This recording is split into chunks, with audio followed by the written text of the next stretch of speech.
लोग नए साल में केदारनाथ, बद्रीनाथ, द्वारकाधीश, सोमनाथ, भीमाशंकर, मल्लिकार्जुन, कहीं वैद्यनाथ, कहीं महाकाल जाते हैं, और मेरा 12 ज्योतिर्लिंग बठिंडा में आकर बैठ गया है पहले।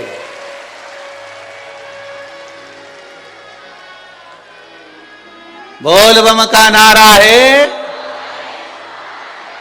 बैठ गया।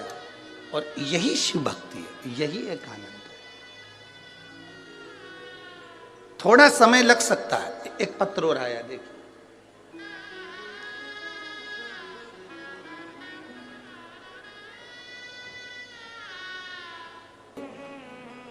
बढ़ोगे, ऊंचाइयों पर पतंग जाएगी तो काटने वालों की संख्या बढ़ेगी, पर हमें नहीं घबराना। आप ऊंचाइयों पर जा रहे हैं, अपनी मेहनत के बल पर जा रहे हैं, अपनी मेहनत के बल पर चल रहे हैं।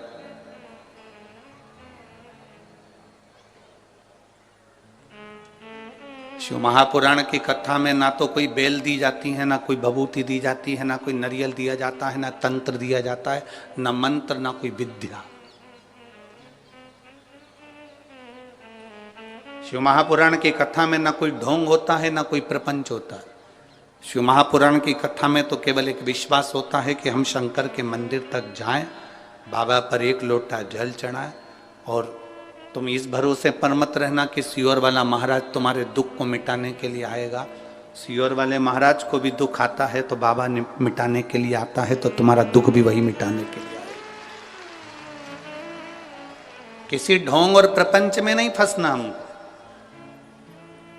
केवल एक शंकर का दरवाजा ऐसा दरवाजा है, शिव का द्वार एक ऐसा द्वार है जहां ना तो ढोंग है ना प्रपंच है। वहां कोई ढोंग प्रपंच नहीं है, केवल एक काम है, तुम्हारा एक लोटा जल और एक बेलपत्र। बेलपत्र भी तुम्हारे पास होए तो चढ़ाओ, नहीं हो तो मंदिर की बेलपत्र उठाकर धोकर वापिस मंदिर में चढ़ा दो, मेरा शंकर स्वीकार कर लेगा। उसको दिखावे से मतलब नहीं, उसको बिल्कुल दिखावा नहीं चाहिए।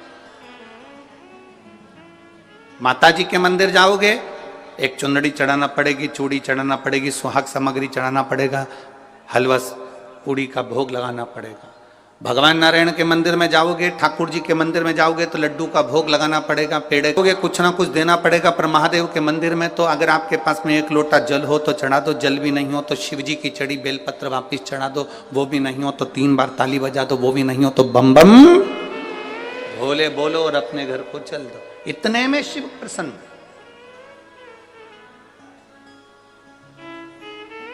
इतने में शंकर करुणा कर जाकर। शिव महापुराण का महत्तम कथा है, देवराज नाम का ब्राह्मण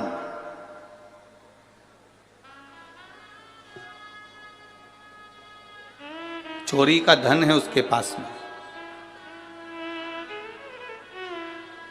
चोरी की संपदा है उसके पास में।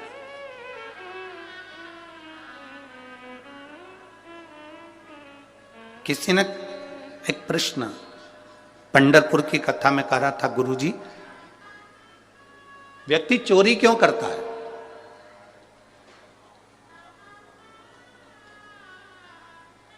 कोई आपसे पूछे, कोई आपके सामने ये प्रश्न रख दे कि व्यक्ति चोरी क्यों करता है, तो आप क्या उत्तर दो?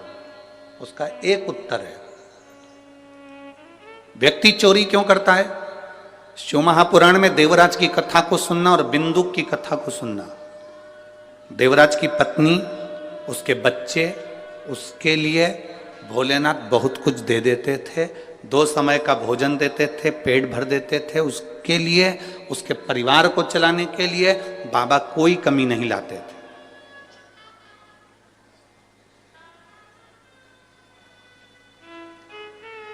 तुम्हारी भले 10,000 रुपए महीने की नौकरी है, तुम्हारी पत्नी वो मिलेगी जो 10,000 रुपए महीने की नौकरी को भी एडजस्ट कर लेगी। तुम्हारे बच्चे ऐसे होंगे जो 10,000 रुपए महीने से जो तुम कमाई कर कर लेकर आ रहे हो उसमें एडजस्ट हो जाएंगे। भगवान बनाता ही ऐसा है कि उतने में तुमको संतुष्ट कर कर रखता है। पर जब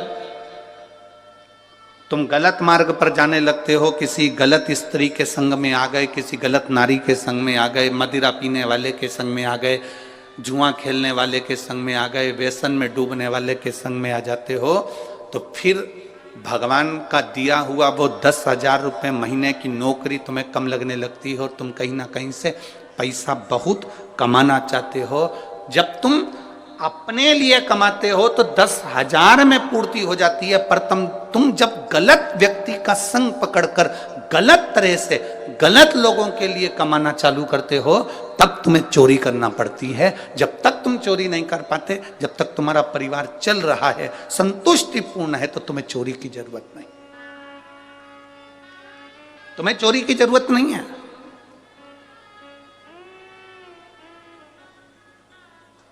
देवराज बहुत अच्छा था, उसकी पत्नी अच्छी थी, उसके बच्चे अच्छे थे, पर देवराज एक वेश्या के संग में पड़ गया, एक गलत स्त्री का संग पड़ गया देवराज को। और वो गलत स्त्री का संग ऐसा पड़ गया कि उस स्त्री ने कह दिया कि मुझे जो रानी के गले में हार पड़ा हुआ है वो हार मुझे चाहिए।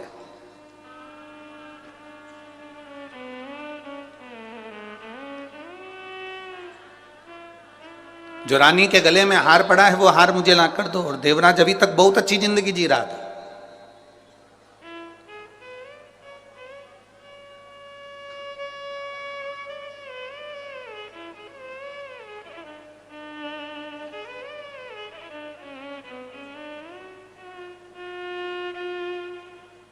वैसे व्यक्ति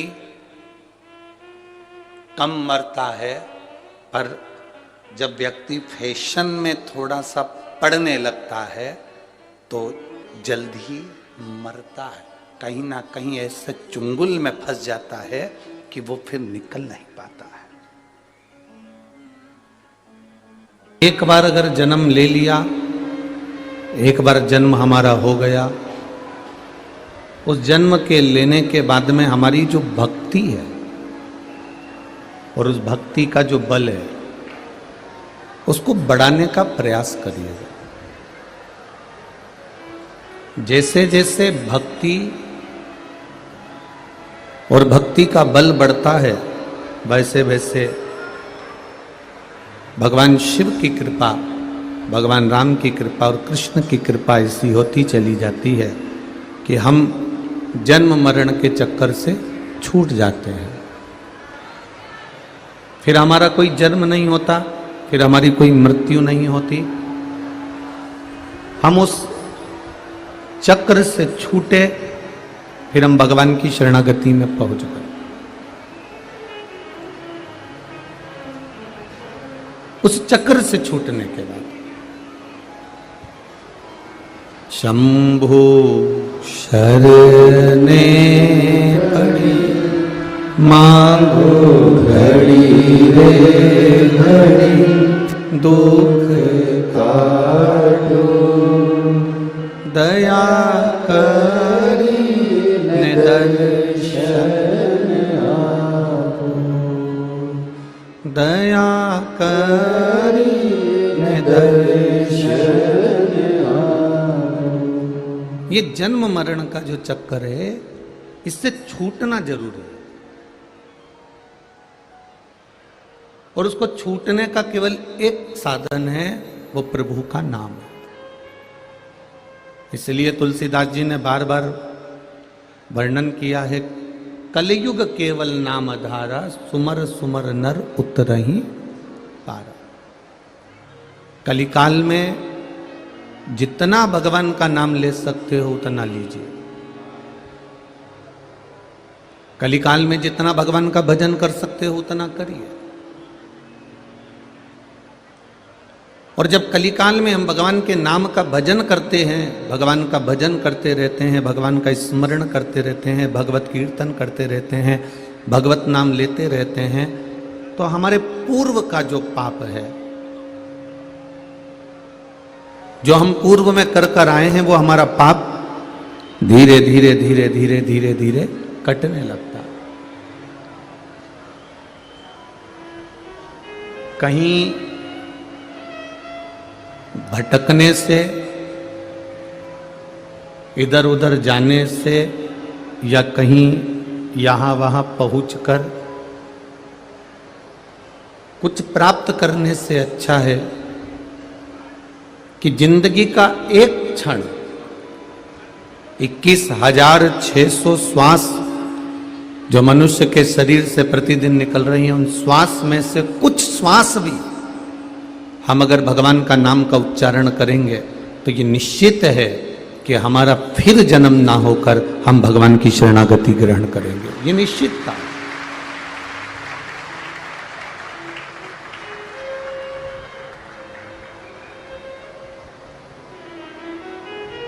सबसे सरल देव है मेरे देव अधिदेव महादेव।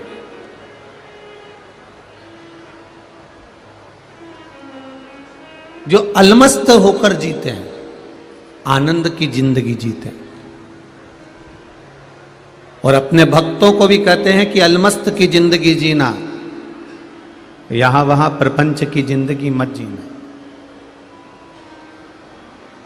शिव महापुराण की कथा यहां तक कहती है कि ढोंग की जिंदगी से अच्छा है कि ढंग की थोड़ी सी जिंदगी जी लो, तो तुम्हें महात्मा परमात्मा के मिलने में देरी नहीं है।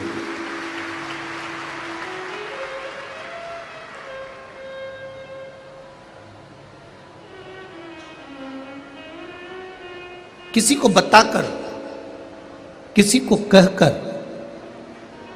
मैं 2 घंटे भगवान का भजन करता हूं, मैं 3 घंटा भगवान का भजन करता हूं, मैं 4 घंटा भगवान का भजन करता हूं, मैं 5 घंटा भगवान का भजन करता हूं, मैं इतनी देर माला लेकर बैठता हूं, मैं इतनी देर भगवान का पूजन करता हूं, मैं इतनी देर देवाधिदेव महादेव पर जल चढ़ाता हूं, मैं इतनी देर भगवत भजन में लगा रहता हूं। ये सब कुछ बताने की जरूरत मेरे महादेव को नहीं है।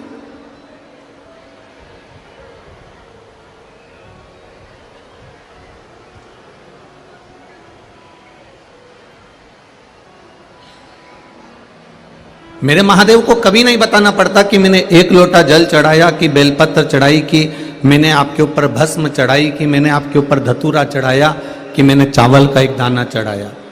शिव महापुराण की कथा कहती है आप तो केवल उसके चरणों में जाकर पहुंच जाओ, उसके द्वार तक चले जाओ, उसके मंदिर तक, उसके शिवालय तक, उसके देवालय तक पहुंच जाओ, फिर उसकी मर्जी है वो आपको कितनी देर पकड़कर रख सकता है, कितनी देर बिठा सकता है और क्या कर सकता है, ये उसके ऊपर है। मैंने तेरे ही भरोसे बाबा, तेरे ही भरोसे हवा बिच उड़ती जावांगी, बाबा डोर हटो छठी नाम कटी जावांगी। आप कितनी देर भजन कर रहे हो, कितनी देर स्मरण कर रहे हो, कितनी देर। 5 लोगों को नींद नहीं आती महाराज। कितने लोगों को? बोलो बोलो, जम के बोलो जरा। 5 लोगों को नींद नहीं आती, वो सो नहीं सकता रात भर। पहले नंबर पर है लोभी, जो बहुत लालची होता है, बहुत लोभी होता है, उसको रात भर नींद नहीं आती। पूरी रात सोचते रहता है कि कल क्या करना है, कैसे धन लाना है, किससे लाना है, किस प्रकार से लाना है। 5 लोगों को नींद नहीं आती, उसमें पहले नंबर का है लोभी, दूसरे नंबर का है रोगी, जिसको रोग है, जिसका स्वास्थ्य खराब है, जिसकी तबीयत खराब है, जिसको कष्ट है, जिसको जीवन में थोड़ा बहुत भी शरीर में कष्ट है, रोग है, रोगी है, उसको नींद नहीं आएगी। पहले नंबर का कौन है? जम के बोलो जरा। लोभी, दूसरे नंबर का रोगी, और तीसरे नंबर का भोगी, जो भोग करने वाला होता है, आसक्तियों में डूबने वाला होता है, उसको भी नींद नहीं आती। वो कितना ही प्रयास कर ले, वो सो नहीं पाता। चौथे नंबर पर है कामी, कामना में डूबने वाला रात भर विचार करता रहता है, कामना में डूबा रहता है, काम में डूबा रहता है, कामी को नींद नहीं आती। और 5वें नंबर पर है ढोंगी, ढोंग करने वाला, उसको भी रात भर नींद नहीं आती, वो यही सोचता रहता है कि कल मैं क्या करूंगा। एक ढोंग करने वाले को भी नींद नहीं आती, कल क्या मुझे करना है, कल मुझे क्या दिखाना है, कल मुझे कौन सा ढोंग करना है, कल मुझे कौन सा प्रपंच करना है, कल मुझे कौन सा एक प्रपंच कर कर दुनिया के लोगों को रिझाना है। तो 5 लोगों को नींद नहीं आती। पहला लोभी, दूसरा रोगी, तीसरा भोगी, चौथा कामी और 5वां ढोंगी। जो ढोंग करने वाला होता है, प्रपंच करने वाला होता है, दिखावा करने वाला होता है, जो थोड़ी थोड़ी देर में ढोंग कर कर दुनिया के लोगों को अपने काबू में करना जानता है, वो ढोंगी को भी दूसरे दिन क्या करना है इसलिए नींद नहीं आती। दुनिया में केवल एक व्यक्ति को चैन की नींद आती है, वो है हमारा त्यागी संत साधु अलमस्त होकर सोता है, उसे कोई मतलब नहीं। एक भगवत भजन करने वाला, कीर्तन करने वाला, ठाकुर से लड़ लड़ाने वाला, राम कहने वाला, कृष्ण कहने वाला, शिव की आराधना करने वाला, भगवत भजन करने वाला, मंत्र जाप करने वाला, स्मरण करने वाला, नाम परमात्मा का लेने वाला और भगवान की सेवा में 24 घंटे लगे रहने वाले को पलंग पर पड़ते से ही नींद आ जाती है, क्योंकि वो परमात्मा पर छोड़कर सोता है।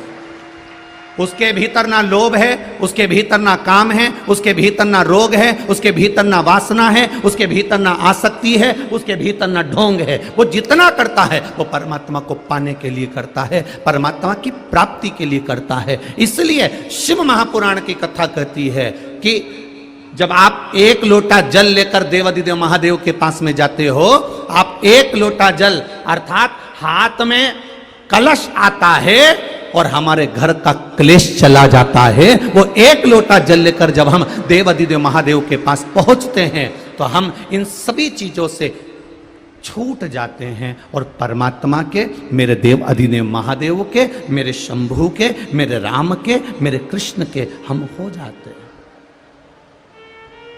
भक्ति में रमने का मौका है शिव तत्व। भगवान की अविरल भक्ति को प्राप्त करने का मौका है शिव तत्व।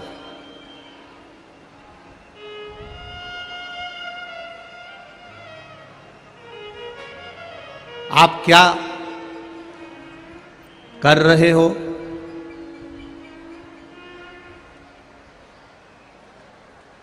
आपने क्या भगवान को दिया? आपने क्या भगवान को समर्पित किया? उससे मतलब नहीं होना चाहिए। मतलब यह होना चाहिए कि मैंने जो परमात्मा को दिया उससे परमात्मा मुझ पर प्रसन्न हुआ कि नहीं हुआ।